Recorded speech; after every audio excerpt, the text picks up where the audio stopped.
What is up, guys? Matt Ferrero here. We're going to be unboxing the Atomos Ninja V today. I purchased this off of Amazon, and I also picked up one of these micro HDMI to full HDMI coiled Atomos cables. The packaging both looks and feels the right amount of premium for a $700 monitor. There is a magnetic flap on the front with a pull tab, and once you open it, there it is, right on top. The first thing you notice when you pick it up is the cool black aluminum casing and a giant exhaust port for the fan up top. Alright, let's freeze it right there. On the side of the unit, we have the power button, the mic, monitor, and remote inputs. And again, my fingertips are very impressed by the build quality of this aluminum case. Now, digging into the box, we have the quick start guide and a little welcome to the family card. Inside the large compartment, we have the Atomos power adapter.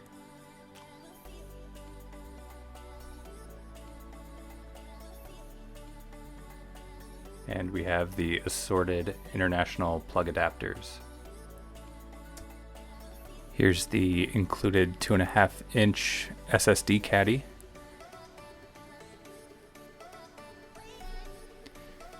And last but not least, the AC adapter that fits into the battery slot.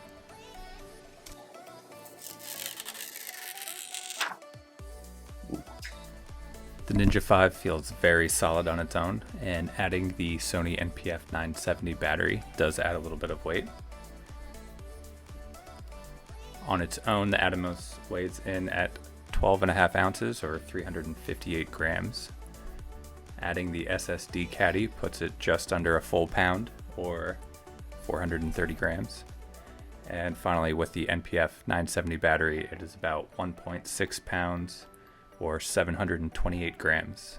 And just for reference, here's an A7R III with a 16-35 2.8, which is my typical shooting setup, weighing in at 3 pounds even.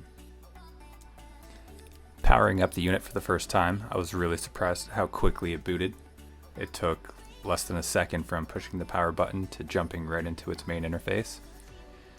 Here we're seeing the monitoring view with scopes and other exposure tools displayed along the bottom. Using the settings button in the bottom right, we can find the display backlight, which out of the box is set to 100%.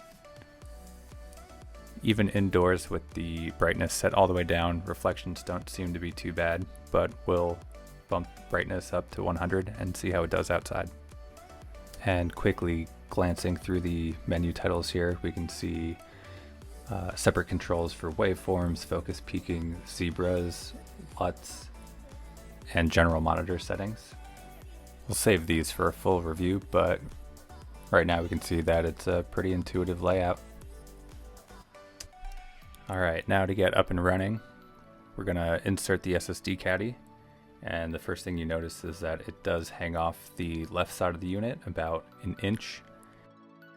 Atomos will be making proprietary Atom X units that will sit flush with the back and side of the unit. Now powering it back up with the blank SSD in the Caddy. We're sent to the main screen. We touch the menu bar down at the bottom to bring up the status of the media. It identifies the SSD that I'm using, the Samsung SSD 860 EVO 1 terabyte. We'll push that button in the lower left to format the drive. Accept.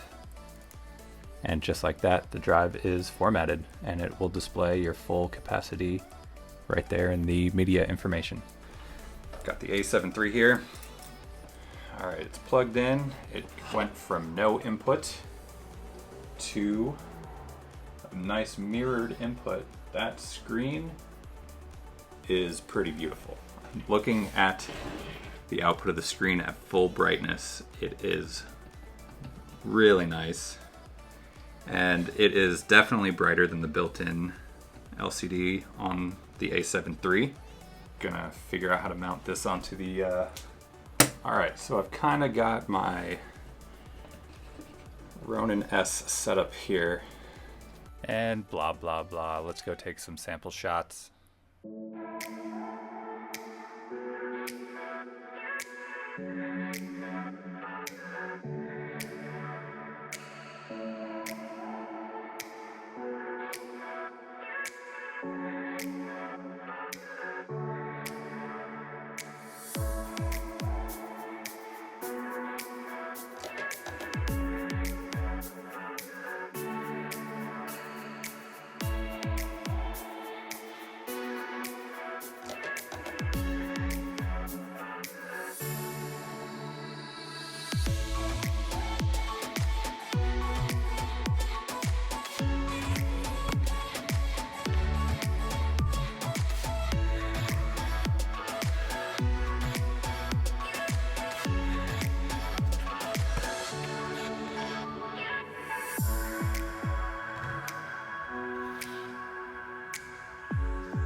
Okay, so real quick while I'm editing this, I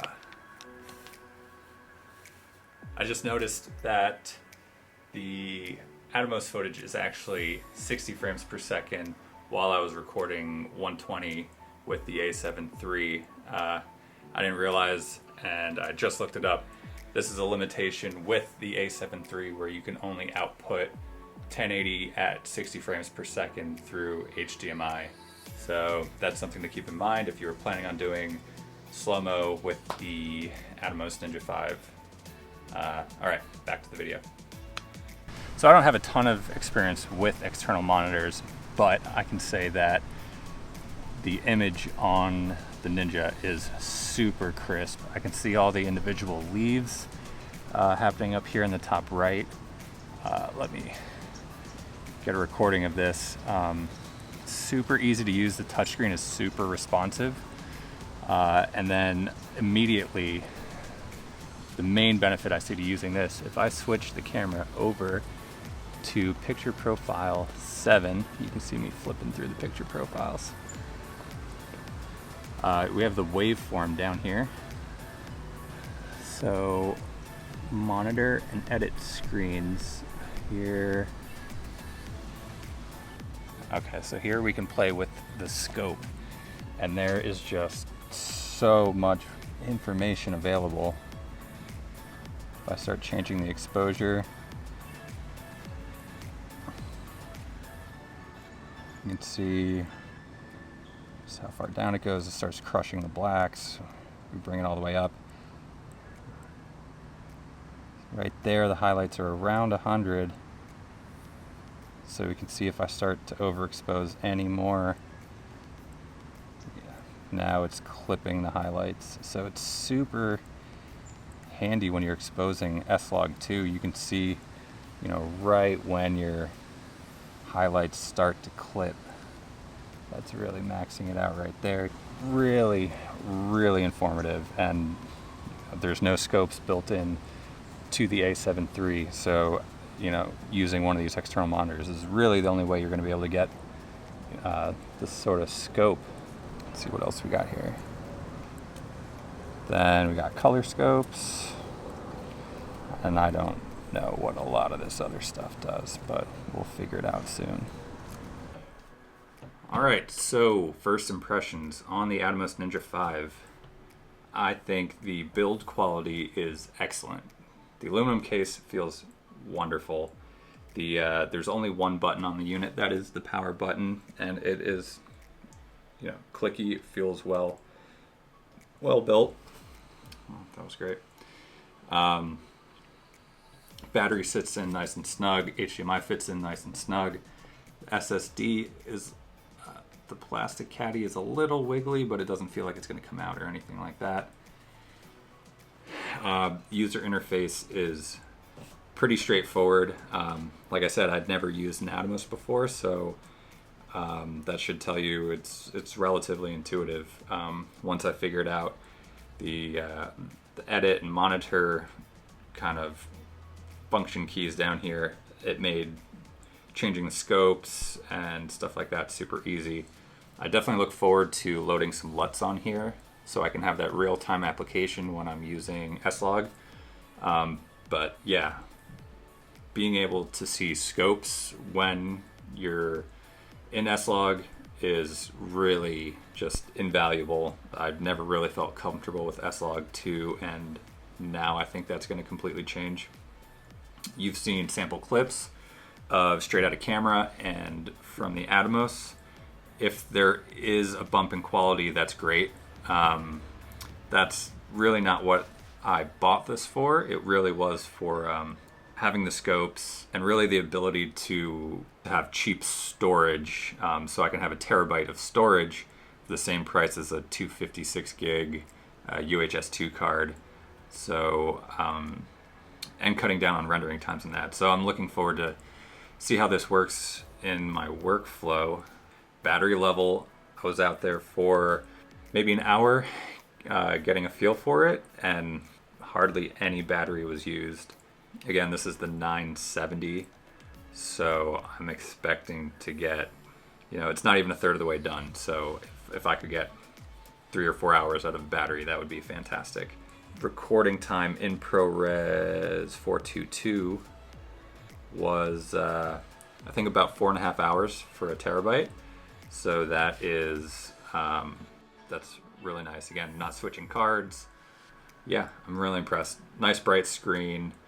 Even though the A7III and A7R III are an improvement from the Mark II cameras, where the screen doesn't dim, this screen is still far brighter than the built-in LCD screen, making it much easier to see what's in focus and just have a really sharp view of what you're capturing. I'm going to put a link in the description for kind of the whole rig setup I have here. If you are interested in mounting it to your hot shoe or mounting it to the side of a Ronin or other gimbals, I'll put a link in the description to the arms and mounts and SSD that I'm using for your reference, and also the coiled HDMI cable, which, if I didn't say this already, I'll probably look for a longer one just because there is a bit of tension and I don't want to stress the motors too much. So I will be getting a new HDMI cable for that. Other than that, I will be creating a full review for the Ninja V. If you have any questions about how it works with the Sony camera or anything you just want to know about it, feel free to leave a question in the comments below, and I will try to have them answered in my full review, which is to come. This is really my first review on the channel, so I'm going to try to have weekly content, maybe not reviews, but definitely photo and video content. And if this video helped you at all, feel free to like and subscribe for more videos. I guess I'll see you next time. Yeah, comment, like, subscribe. Yeah, all right, I'll see you guys next time.